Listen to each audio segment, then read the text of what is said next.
Når du skal indstille dit hæve-sænke-bord, så er det vigtigt, at der er god plads omkring dig. Det første du gør, det er, at du sætter dig ned på din stol, og så tjekker, at den er korrekt højde. Så tager du din arm ned langs siden, kører ind til bordet.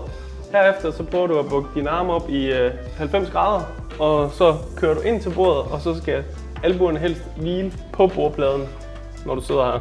Hvis du nu mangler en smule højde for at sidde i de 90 grader, så kører du lige bordet lidt op. Op. Bum. Så det passer.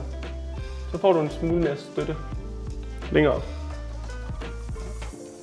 Det vigtigste er, at når du sidder her, at du ikke sidder og falder sammen, men du får rettet din ryg. Og så er det også vigtigt, at du bevæger dig lidt rundt. Og husk, den næste stilling er den bedste stilling. Og det betyder, at du må ikke sidde i den samme position for lang tid. Det er en af de værste ting, vi kan gøre her, når vi sidder på kontor. Så kom op og stå, ned og sidde, op og spænd op, så får du en god ryg. Vi ses.